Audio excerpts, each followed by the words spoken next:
Je voudrais du soleil vert, des dentelles et des théâtres, des photos de bord de mer, dans mon jardin d'hiver. Je voudrais de la lumière, comme en Nouvelle-Angleterre. Je veux changer d'atmosphère, dans mon jardin d'hiver. Ma fleur sous la pluie de novembre, tes mains qui courent, je n'en peux plus de t'attendre. Les années passent, il est loin, là je tombe. Nul ne peut nous entendre. Je voudrais du Fred Astaire, revoir un latte Goël. Welcome back. Facebook is under growing pressure to explain how it'll protect Americans' personal information from people wanting to exploit it for electoral gain. A bombshell report over the weekend says that Cambridge Analytica, a data firm tied to the Trump campaign, harvested information from more than 50 million Facebook users without their permission. A former contractor turned whistleblower claims that the information was then used to target voters.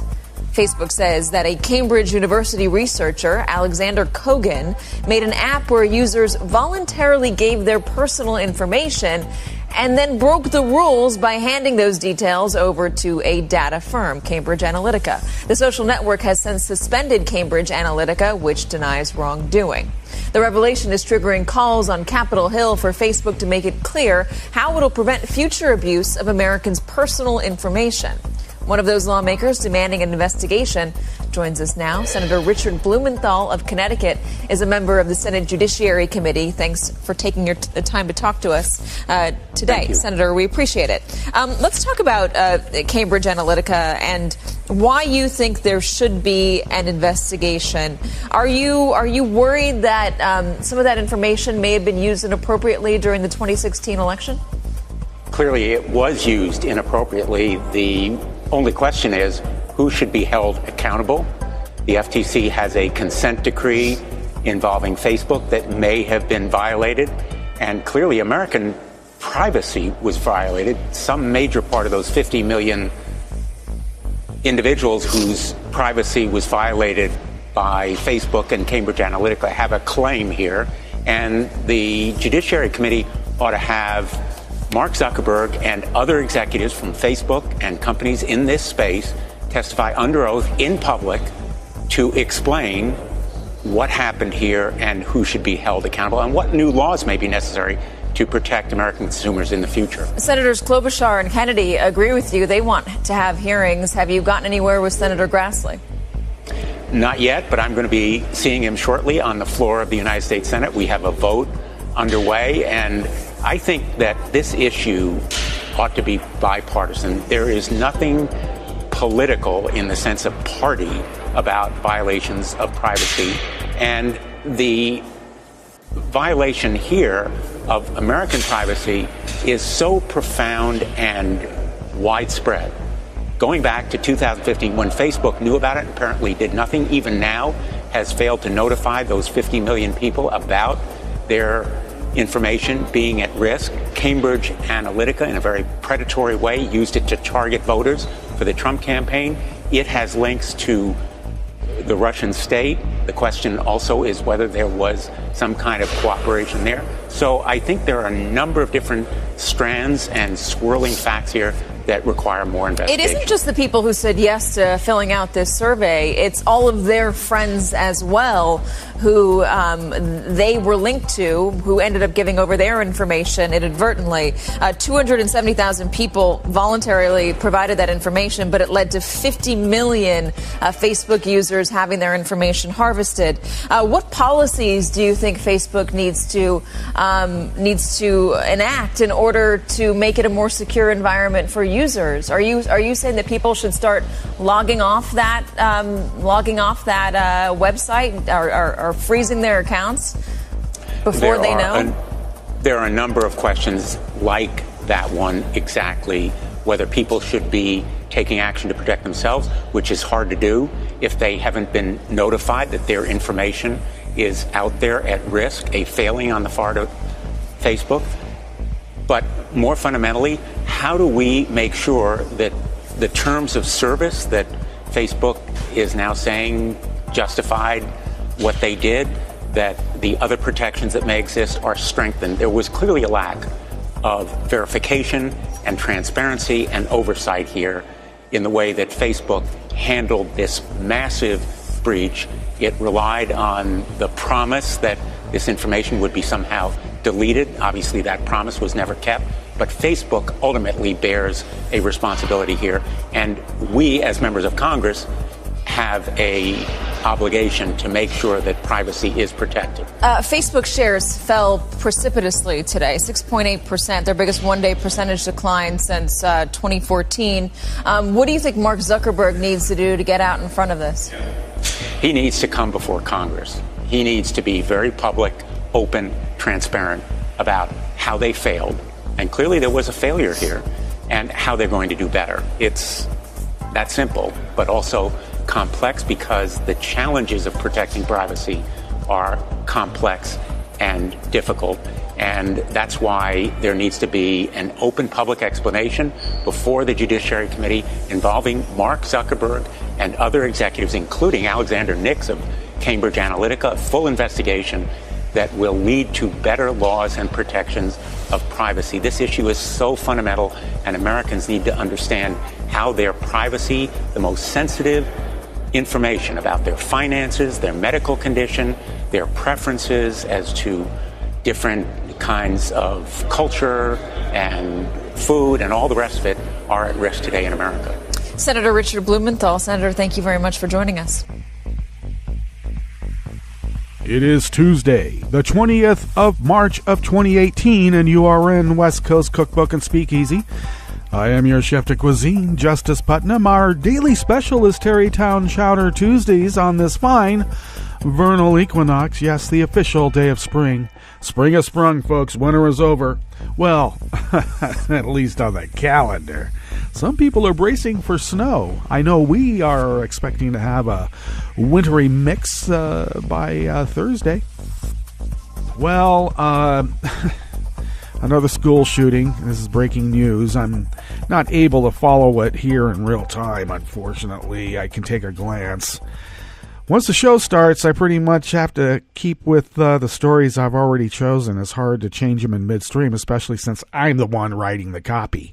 So many people are shot. I got a report here that the cops have it in hand. I don't know what that means.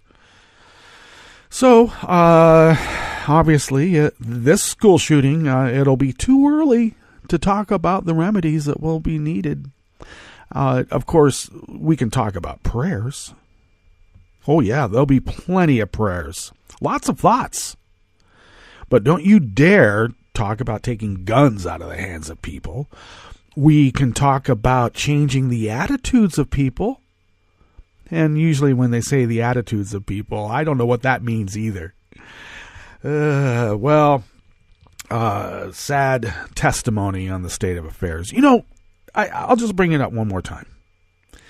When Australia had their last mass shooting, people were so outraged, they banned all these military-grade weapons and long rifles. They had a buyback, and they haven't had a murder by a gun since, and that's what adults do. Okay? So, I know, we're a young country. We're so young. But then again, so is Australia, and they were able to... I would say, figure it out. Well, Facebook is demanding to inspect this Christopher Wiley, the Cambridge Analytica whistleblower. They want to inspect his phone and computer. He had to remind Facebook, I've been talking and cooperating with the UK authorities for about 4 months. This just didn't happen, when they announced this story. And Wiley says, Facebook, you're not the authority here. I think the UK government is the authority here. Okay, Mark Zuckerberg, it must be sad. You build this titan of an industry, and suddenly it could be brought down and asunder. So I think that Zuckerberg and Facebook is another example of what happens when you really haven't completely evolved into your character. You have acquired certain traits, but in your immaturity and growth, you don't realize that you're not really a complete person until, I don't know. How about a little bit of empathy? I love the fine words that come out of folks who have made it, and then they suddenly believe that they can have empathy for others. Well, that's not always the case. I guess if you're developing your soul and at the same time developing a multi-billion-dollar company that will lead an industry, you might be dancing with the devil and not even know it's the devil because of, maybe they didn't take enough humanities when they were going to college that they dropped out from. Okay, Trump fumes that the Mueller probe is going to choke the life out of his presidency, and I can only respond to that with, God, I hope so. I hope it's quick. It doesn't necessarily have to be painless. But, Sarkozy is being detained over poll funding allegations. Well, we can't get into that story, but that's interesting because those aren't the first allegations of Sarkozy. Gaming the system with money. When everybody knows you game the system with data now. Of course, data takes money too, but, jeez. And, Trump's got somebody coming in, Dia Giovanni, that guy on Fox, who believes that, the deep state, and that there's some sort of FBI conspiracy to frame Donald Trump. All I can say is that we can go back to when Fred was still alive and see, is Don really being framed? Or is just this the way he is? Okay, I don't know. Somebody who's been a known mob-affiliated developer. Long time. I mean, let's not be coy about this. In New York real estate, it's a special kind of business there. It's not personal. It's business, if you know what I mean. So, okay. Well, all right. Well, why don't we go ahead and mention. We'll give you the list of stories that we will be attending to today here in West Coast Cookbook and Speakeasy Tarrytown Chowder Tuesdays. Well, starting off, of course, that was Katie Tour and Senator Blumenthal, basically saying that the data mining and all of that, and the stealing of private information and data should not be a political issue between the parties. We should be able to come together and fix the potholes. We should. But apparently there's a party who I think, and we've mentioned this for a long time, that there's some rubles in those GOP coffers. Maybe they knew it and maybe they didn't, but now they fear it all, as well they should. Okay, so then on the rest of the menu, after passing a disastrous error-ridden tax bill with zero Democratic support or input, Senator Chuck Grassley demands that Democrats fix the tax scam he voted for. Okay. All right. Stripping Senator Kirsten Gillibrand's legislation at the last minute, the House and Senate leaders quietly preserve their ability to pay sexual harassment settlements with taxpayer money. Yeah, can't have Bears Ear Monument open. Oh no, can't have that. In fact, we're going to have to hand out some gas and oil leases to some people right near the monument. Don't have enough money for that. But there's a lot. You got to put some money aside for the sexual harassment claims, the payouts for that. It's kind of like errors and omissions that they have in real estate. I wonder where they got the idea. And Trump's chaotic White House sets a 100-year record for cabinet turnover. No other president. He's number one. I bet he'll be happy about it. After the break, we move to the chef's table where the alt-right is collapsing, but powerful media conservatives have taken up the banner of mainstreaming white nationalism in its stead. We're looking at you, Tucker Carlson.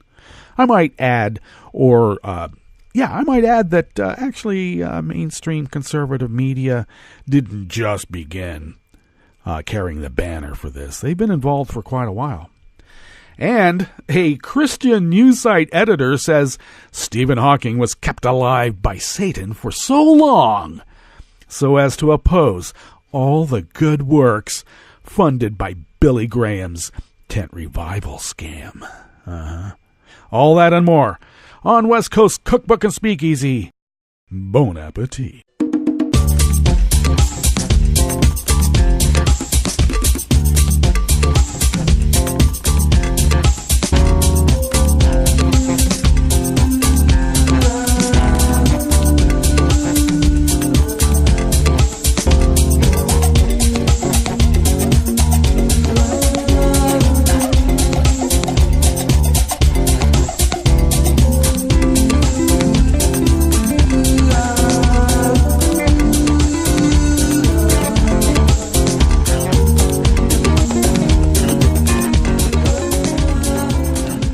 The bottom of our homepage at netrootsradio.com, on the rightish of the page is the chat room link that is monitored by our roaring girl, Kelly Lincoln, throughout the day. So if you need to contact us with concerns, requests, or anything, you can do that there. You can also follow us on Twitter at Netroots Radio and on Facebook for, well, I guess we're still going to have it, though.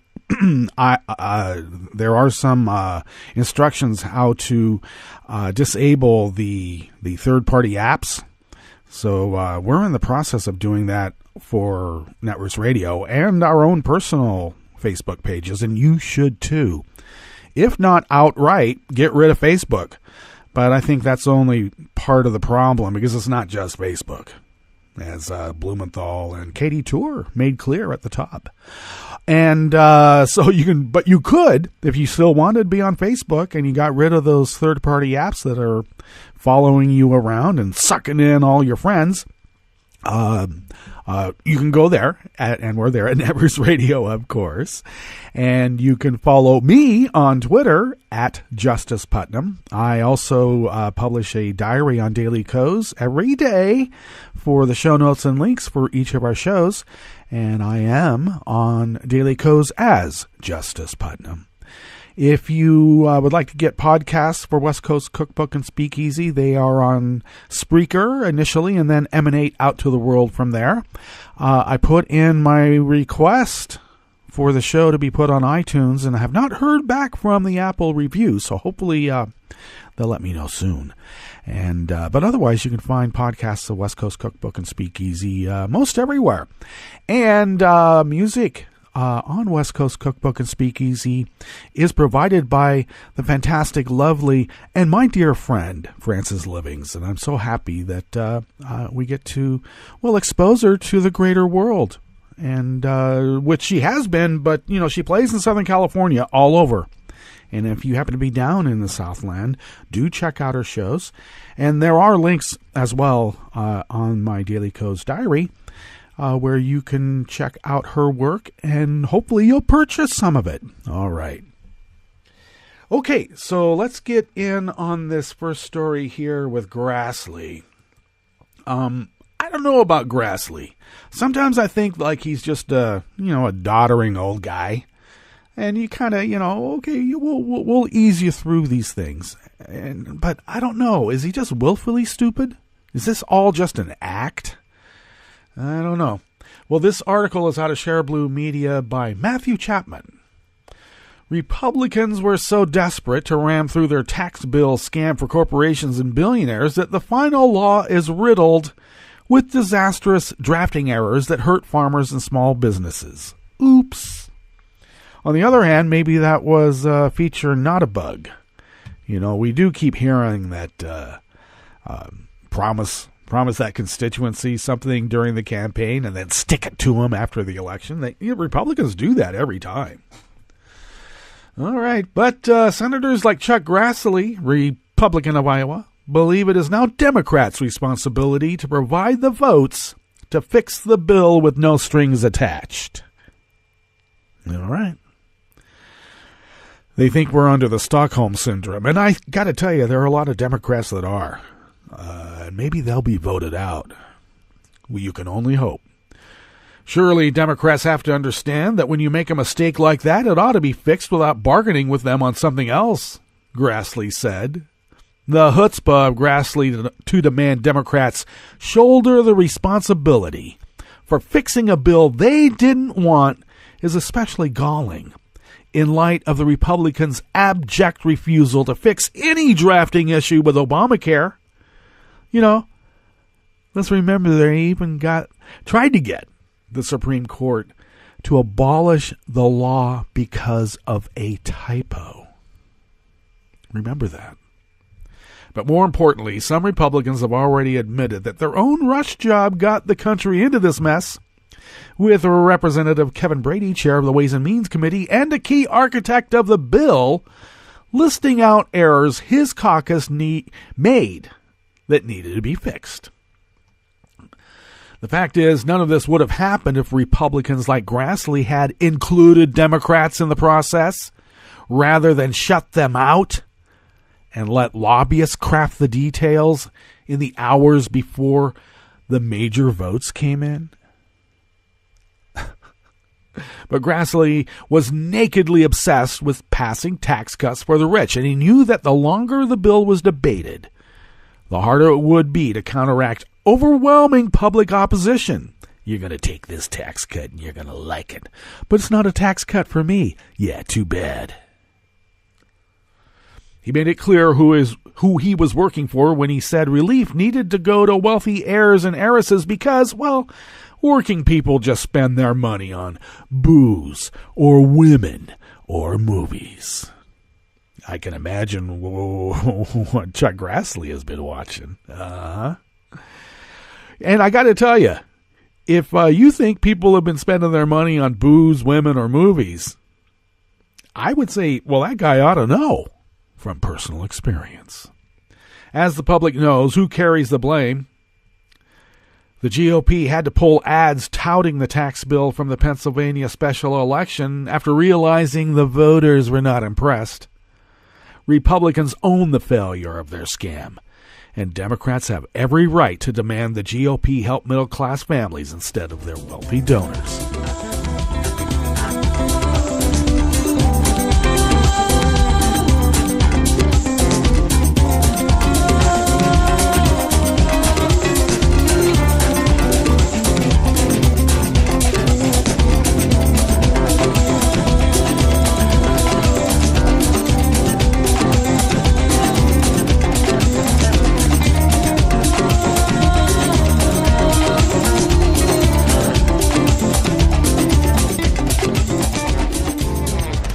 Offering here at the Bistro Cafe, part of West Coast Cookbook and Speakeasy Tarrytown Chowder Tuesdays, is by Yvette Cabrera out of Think Progress. A overhaul of Capitol Hill's workplace misconduct system is in jeopardy and likely won't be attached to a government spending bill this week, diminishing the likelihood of reform before the midterm elections.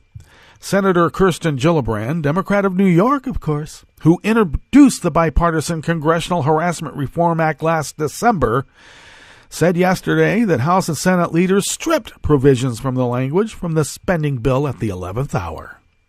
Actually, I think it was in the literal last minute.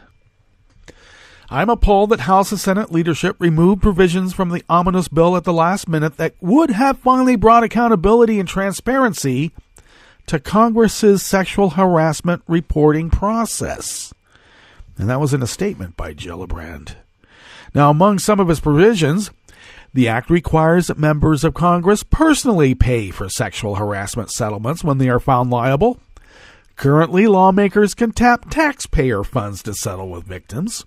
Also, unless the victim opts for privacy under the act, settlements would automatically be made public, thus lifting the veil of secrecy around the process.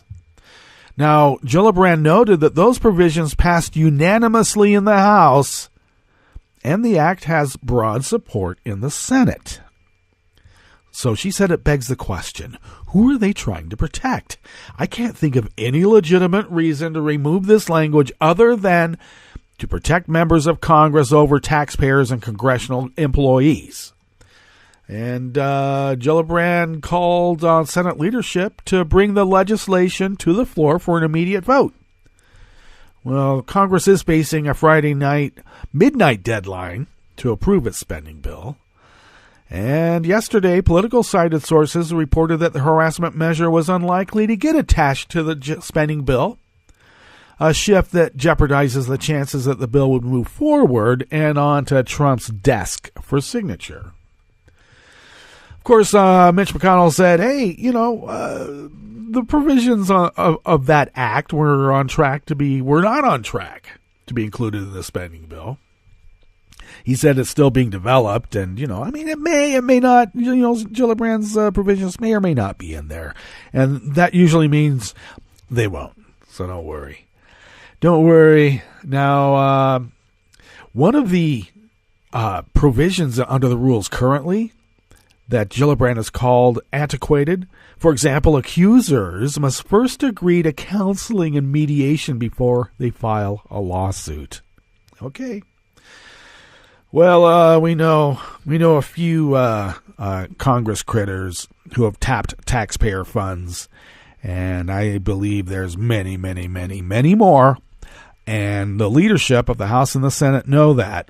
And if they're trying to keep their caucus together, you got to pay their bail.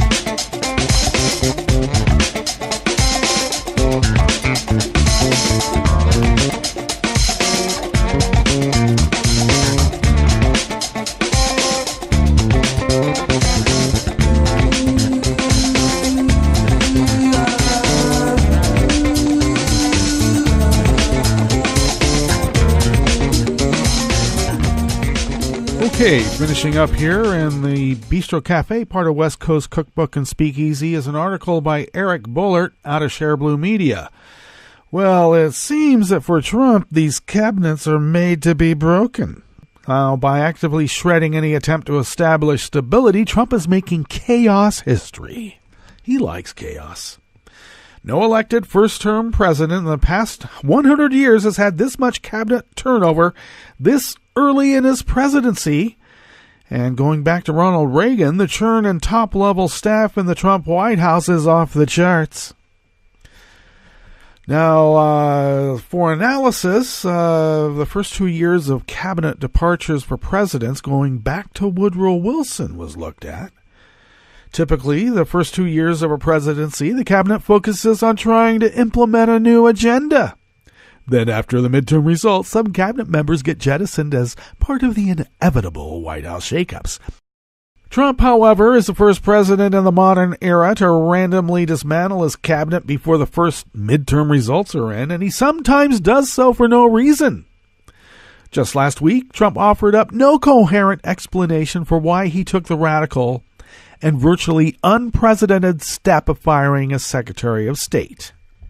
The constant churning of personnel means the scandal-plagued Trump administration becomes even worse at governing.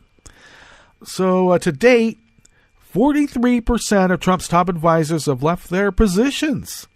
Not surprisingly, there's growing concern of a personnel death spiral in the West Wing. In fact, they're taking bets. Who will be next? Trump's mercurial decision-making practices, fears of being drawn into Special Counsel Robert Mueller's Russia investigation, and a stalled legislative agenda are keeping top-flight talent on the outside. And the spiral is bound to become steeper in coming weeks.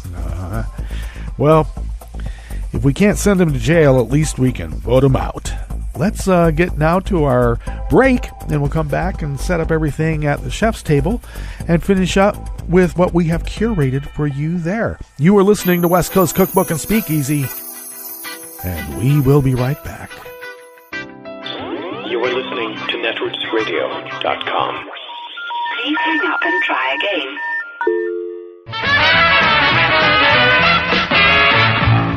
From a point at sea to the circles of your mind, a new force is at work for planetary transformation.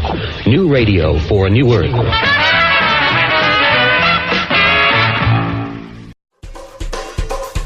This is Scientific American's 60-Second Science. I'm Christopher Intagliata. The whipworm is a parasite that infects 500 million people around the world. It lives in the gut, burying its head in the large intestine, causing symptoms like nausea, abdominal pain, and diarrhea. But the worm's place of residence also reveals a potential weakness.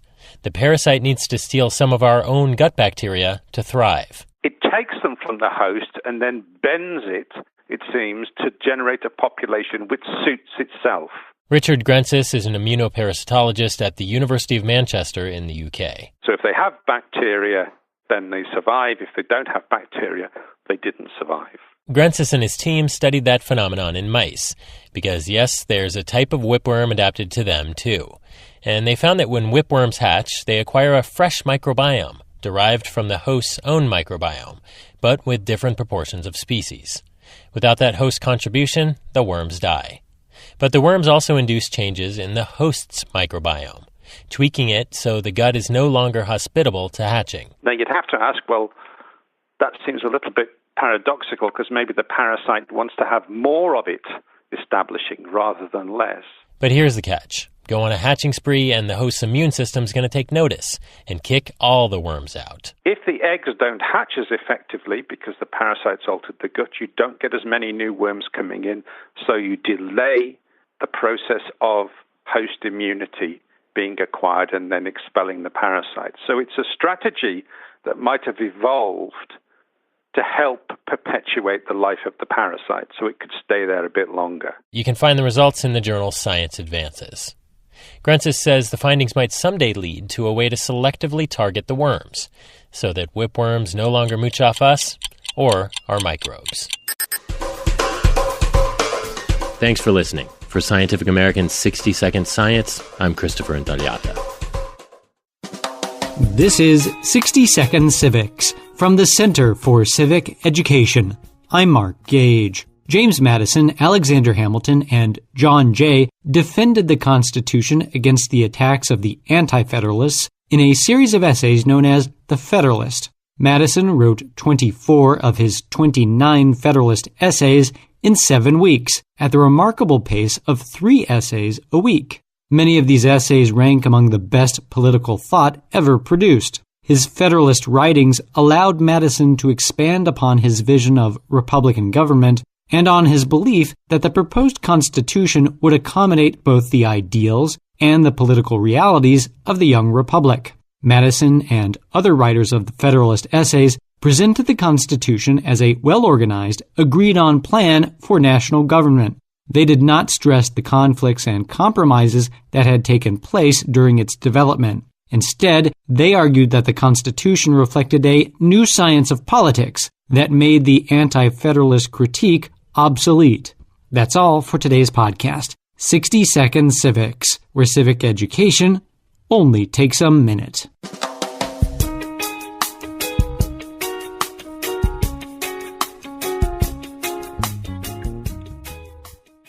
How close to death do you have to be before the Federal Bureau of Prisons will let you go home to die? I'm Bill Newman, and this is the Civil Liberties Minute. The criteria for eligibility for compassionate release in the federal system, what states generally call medical parole, are straightforward. A federal inmate must have less than 18 months to live or be completely disabled, and he must have an acceptable home waiting. But those are only the initial hoops. The prison warden must then back the request for release, then the paperwork goes to the Central Bureau of Prisons office for approval or disapproval, and then the application is subject to review by a Deputy Attorney General, and then it finally goes to a court. Along the way, no means no. Application denied, finished, done, nothing left to do. Yes means another step. As recently reported in the New York Times, between 2013 and 17, the Bureau of Prisons approved only 6% of the applications received for compassionate release. And so, 87-year-old inmates convicted of tax fraud with less than 2 years to serve, unconscious and on a respirator, die in federal prison, shackled to a bed under constant guard. That's how the family gets to say goodbye. A bill is pending in Congress for the petition to go directly to a judge, so maybe at least there could be a decision about compassionate release before the inmate dies. The Civil Liberties Minute is made possible by the ACLU because freedom can't protect itself. I'm Rick Smith, and this is Labor History in 2. On this day in labor history, the year was 1915. That was the day British socialist illustrator Walter Crane died. You have probably seen his Art Nouveau-style illustrations. Many celebrate International May Day, memorialize the Haymarket Martyrs of Chicago, or commemorate the Paris Commune. He also published a series of illustrations titled Cartoons for the Cause. That series was produced to commemorate the International Socialist Trade Union Congress of 1896. Born in 1845, Crane apprenticed with the Chartist radical William James Linton. He started his career illustrating children's books, nursery rhymes, and fairy tales. He later traveled to Italy with his wife Mary to continue with book illustrations and portraiture. Upon his return to Britain, he became friends with artist William Morris, whose pamphlet, Art and Socialism, deeply impacted him. Crane soon joined the Art Workers Guild and the Arts and Crafts Society. Together, he and Morris joined the Social Democratic Federation. Crane produced illustrations for its journal, Justice. From there, he helped to found the Socialist League and illustrated its journal, The Commonwealth. When the League failed to gain popularity, he moved on to the Fabian Society, whose members included George Bernard Shaw, H.G. Wells, and Sidney and Beatrice Webb. Crane produced wildly popular images like the Angel of Freedom and published The Claims of Decorative Art. In it, he asserted art could not flourish in a world where wealth was so unfairly distributed. Only under socialism could use and beauty be united. He continued to publish and became principal of the Royal College of Arts in 1898. A strong critic of the British Empire, Crane supported the Labour Party and produced posters each year to celebrate May Day. Labor History in 2 brought to you by the Illinois Labor History Society and The Rick Smith Show. For more information, go to laborhistoryin2.com. This is Solidarity News on Radio Labour. This is a Radio Labour special report recorded on Monday, March 19th, 2018. I'm Mark Belanger. What's going on is the World Water Forum, which is run by the commercial, the World Bank and the companies, and there's an alternative World Water Forum, which is run by the unions and civil society.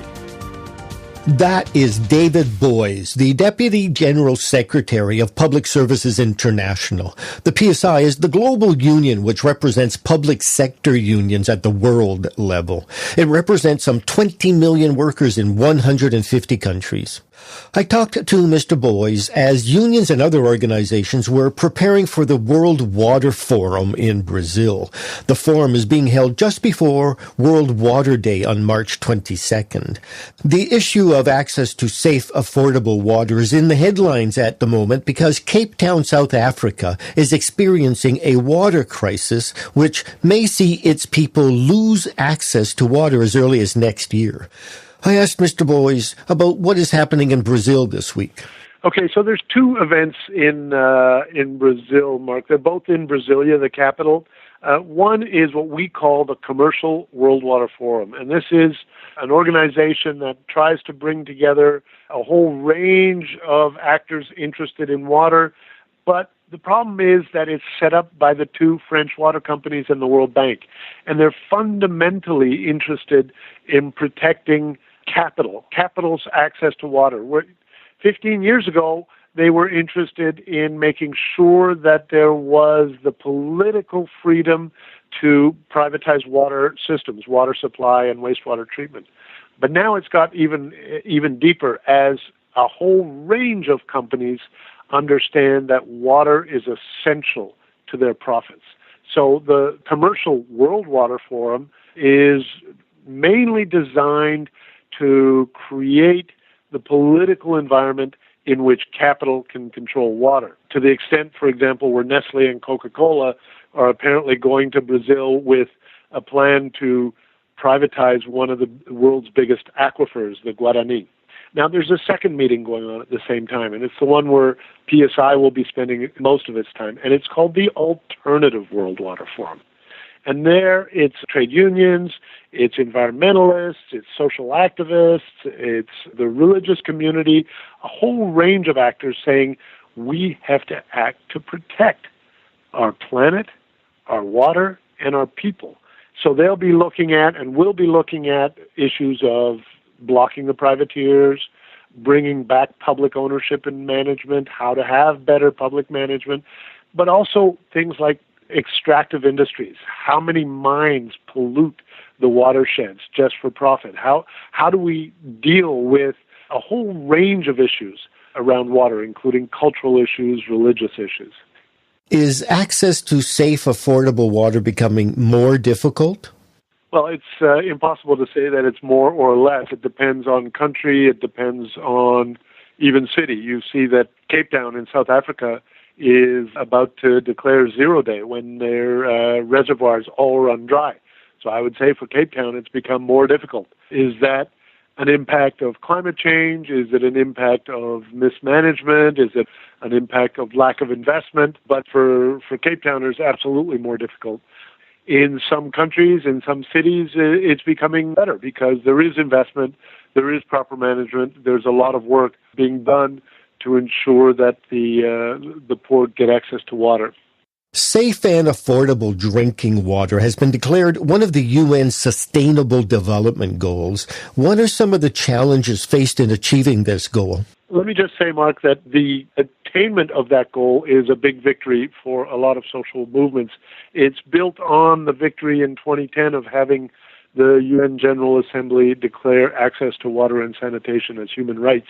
The challenges, of course, of universal access is you have to invest a lot of money to bring safe and affordable water to people's houses. And there's well over 1 billion people on this planet who don't have safe and affordable water in their house. And that's it. International labor news you can use. Thank you for listening. And remember, it's all about global solidarity. From United Nations headquarters in New York, I'm Luke Vargas with your World in 2 minutes. Russian President Vladimir Putin won re-election on Sunday, setting himself up to rule for another 6 years. Putin obtained more than 76% of the vote in a race nobody thought would be close. Trailing Putin with just 12% support was Communist Party candidate Pavel Grudinin. Putin, who's now entering his 15th year in office, addressed supporters in Moscow in a speech that lasted just over 2 minutes, saying he would not be guided by any momentary considerations, but would focus on the future of our great motherland. Россия! Россия! Asked by reporters later in the night if he planned to run for re-election again in 6 years once his term limits have expired, the 65-year-old leader joked about his age, but didn't reject the notion, saying, quote, "Am I supposed to be president until I'm 100 years old? No." And the European Union is preparing to tighten the screws on Iran, wary that without action, President Trump might abandon a 2015 nuclear deal that he's described as terrible. France, Germany, and the UK are reportedly lobbying the EU to levy new sanctions on Iran's ballistic missile activity in an effort to convince Trump and Secretary of State nominee and longtime Iran deal critic Mike Pompeo that Iran isn't getting a free pass. Trump faces a May 12th deadline to certify Iran's continued compliance with the nuclear deal or reimpose sanctions on the country, which could trigger the agreement's demise. Republican Senator Bob Corker, chairman of the Senate Foreign Relations Committee, said on Sunday he doesn't expect Trump to stick with the nuclear deal unless European countries dial up the pressure on Iran. Iran's deputy foreign minister, meanwhile, is encouraging the EU to dedicate its focus on containing Trump's erratic behavior instead of giving in to his tough talk. Luke Vargas, The United Nations.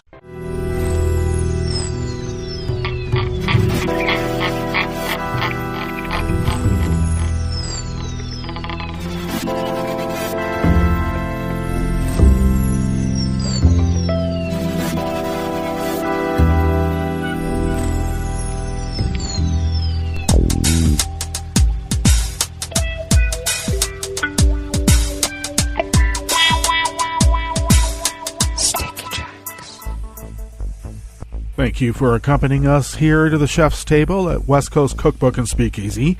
Tarrytown Chowder Tuesdays is our daily special, and we always like to begin here at the chef's table with weather from around the world, and we always like to begin along the banks of the Rogue River and the Rogue River Valley of southern Oregon on the west coast of the continental United States, where the temperature is currently 36 degrees, and we are expecting a high of about 58 to 60, and I think it's probably going to be closer to the 58.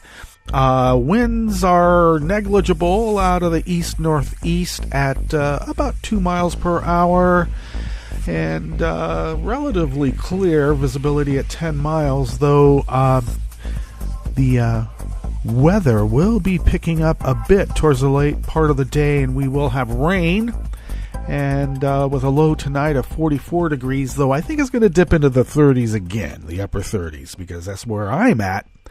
And winds will remain light and variable, whereas tomorrow they're going to be increasing out of the west-southwest to 10 to 15 miles per hour.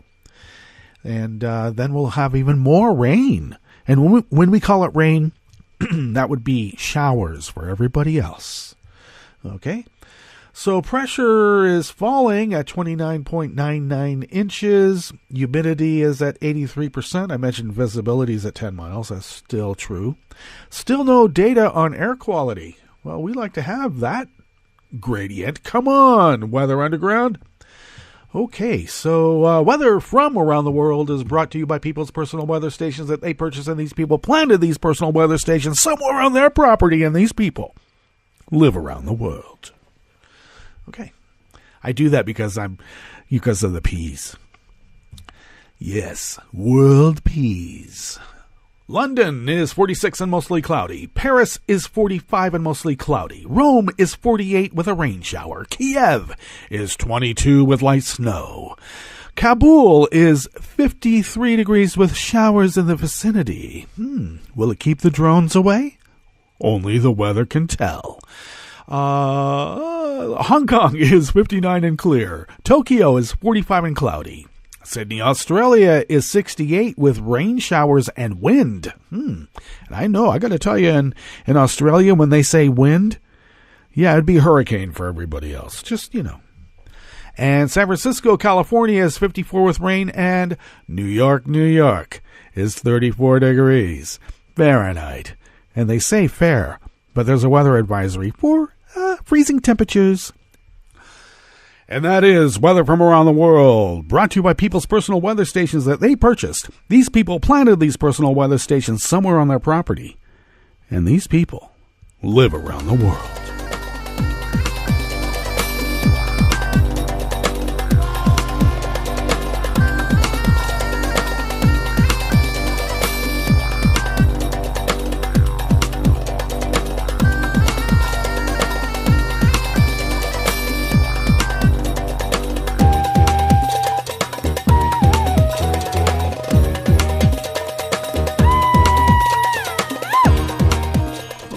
Starting off here in the chef's table of West Coast Cookbook and Speakeasy. is an article by Amanda Marcotte from Salon, and everybody knows that bros hate Amanda Marcotte because, she's a woman. And bros, you know how bros are. Well, I should mention real quick, speaking of bros, they're coming out of the woodwork again, folks. And do not feed the trolls. That is the ultimate lesson. Engage a little bit, but, draw back. Do not feed the trolls. There is a speculation that the alt-right, that kind of neo-Nazi, dapper Nazi movement is on the wane. I would say that's not necessarily the case. I think that some initial personages of the movement have maybe or might be stepping aside. Richard Spencer apparently just can't make enough money grifting on college campuses with his speeches that he's apparently stepping aside from the movement. I doubt he's stepping aside from the movement. He's going to figure out another way to grift money off of, well, let's be clear, low information types who are easily swayed by their emotions. Yeah, because that's what we're talking about. Well, nonetheless, that movement may be a bit on the wane, but supposed mainstream powerful conservatives are there to willingly mainstream those white supremacist ideas. Because they've already been mainstreaming it for quite a while. Willie Horton. All right. Well, of course, for the alt-right, it's the best of times and the worst of times, Amanda begins. The actual community, an amorphous blob of far-right extremists, wild-eyed conspiracy theorists, and outright neo-Nazis. Now, is she talking about the alt-right population in general or Trump's cabinet? Well, nonetheless, they have grown increasingly chaotic and fractured, torn apart by infighting and legal troubles. I ask again, is she talking about the alt-right movement in general or Trump's cabinet and White House? Okay. Well, the actual ideas that fuel the movement, that white Christians are oppressed, that a cabal of murderous globalists, Jews, is conspiring against them. I tell you, those murderous cabalists are so powerful that they can control the weather. And they're controlling the weather right now. Yeah, apparently there's a Democrat in Washington, D.C. who's spreading that theory. Oh, God. Next thing you know, he'll be saying that as soon as they change the weather, they're going to be drinking baby blood. Okay. Well, that's misogynists and racists are brave truth-tellers standing up to the politically correct tyranny. And those ideas are more popular than ever. They have been brought from the far-right fringes into the mainstream by both conservative pundits and the Republican Party itself. This has been going on for quite a while, and we know it. And Amanda gives all of the, the usual suspects and their involvement in all the usual activities that brought about violence and death. Oh, that kid DeAndre that was charged, he was the one that was beat to hell by a bunch of neo-Nazis in a parking lot right there at the police station in Charlottesville. And all caught on tape, bloody, head bashed in. He had been charged with attacking the white nationalists. And I was looking at that tape, that video, and I guess he was charged with attacking the white nationalists' metal poles, 2x4s, and their steel-toed boots repeatedly with his body. Well, he was found not guilty of that. So that's always good. Okay, so Matthew Heinbach, he's getting divorced. All the alt-right, you see, this is what I don't understand. She's describing the alt-right with all their divorces, their scandals, their peccadillos, their money troubles, their questionable alliances with powerful foreign actors. And I don't know if she's talking about the dapper Nazis or Trump's White House. It's so confusing. Well, I would suggest go ahead and read the rest of this article because she talks about how Carlson leaned hard into the task of normalizing white nationalists by doing a segment portraying white supremacists Brittany Pettibone, Martin Sellner, and Lauren Southern as martyrs because the United Kingdom has banned them from the country. He failed to mention that the three had been involved in a mission to kill refugees by attempting to block aid workers who were rescuing the migrants from drowning. You know what they did? They raised a bunch of money from a bunch of, let's be polite here. Some people might call them low information voters. I would call them woefully ignorant, uneducated rubes who are easily taken by the easiest knee-jerk racial animosity that they can muster.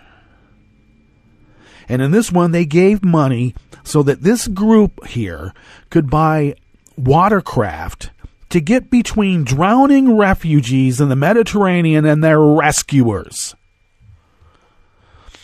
And they called it doing God's work. And because they were taken to court over that, they claim that they're being oppressed because of their Christian faith. Well, Christian soldiers marching as to war, you're a heretic. All right? Mike Pence? Yeah, big-time heretic. May God have mercy on their soul.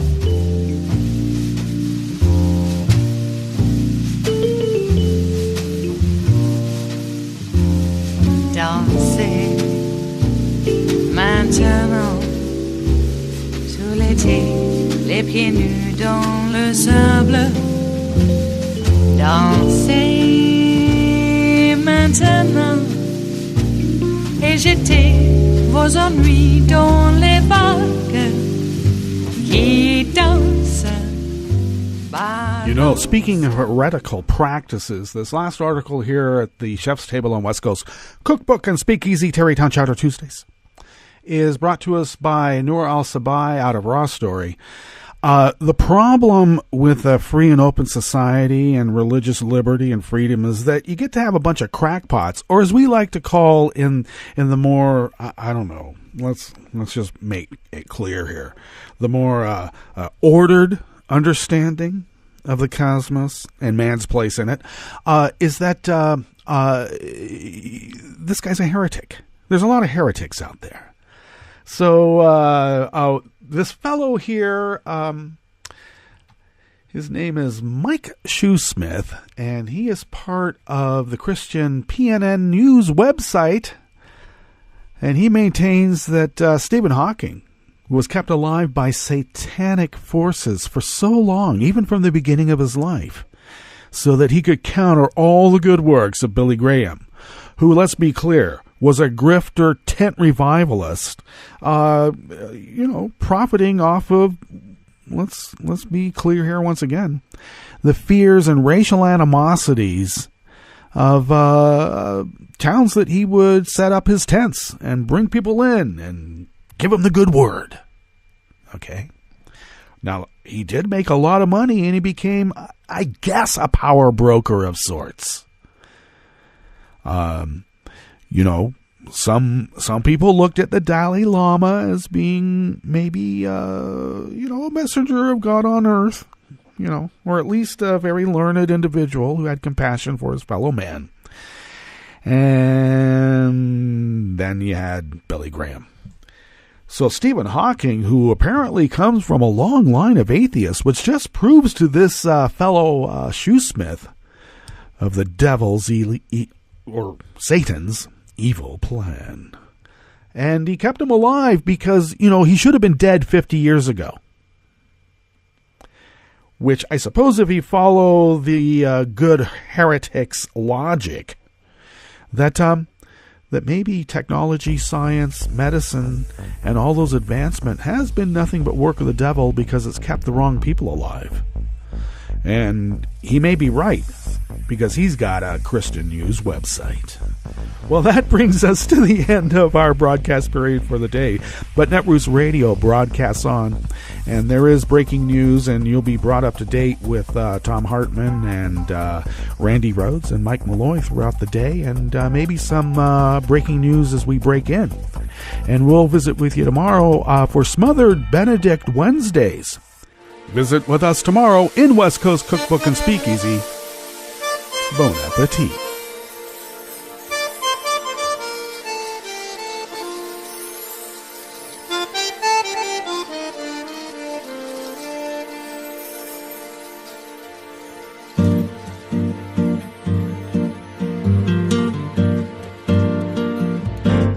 Je voudrais du soleil vert, des dentelles et des théâtres, des photos de bord de mer, dans mon jardin d'hiver.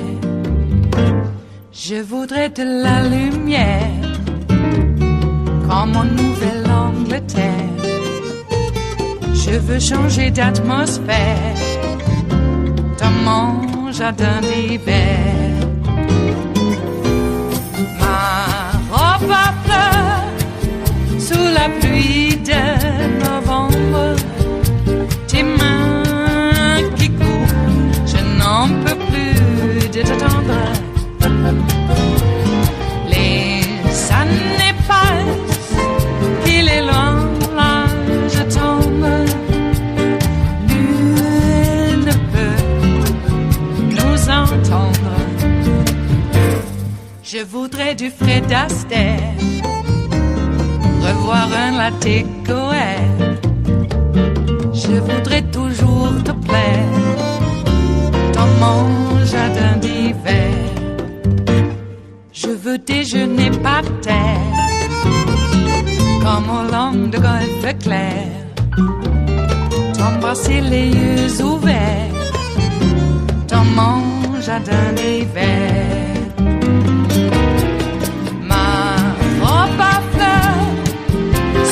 Pluie de novembre, tes mains qui courent, je n'en peux plus de t'attendre. Les années passent, il est loin, là je tombe. Nul ne peut nous entendre. Ba-da-da-dum-di-da-dum. Ba-da-da-dum-di-da-dum. Ba-da-da-dum-di-da-dum. Dans mon jardin d'hiver. Ba-da-da-dum-di-da-dum. Ba-da-da-dum-di-da-dum. Ba-da-da-dum-di-da-dum. Dans mon jardin d'hiver. Dans mon jardin d'hiver. Dans mon jardin d'hiver.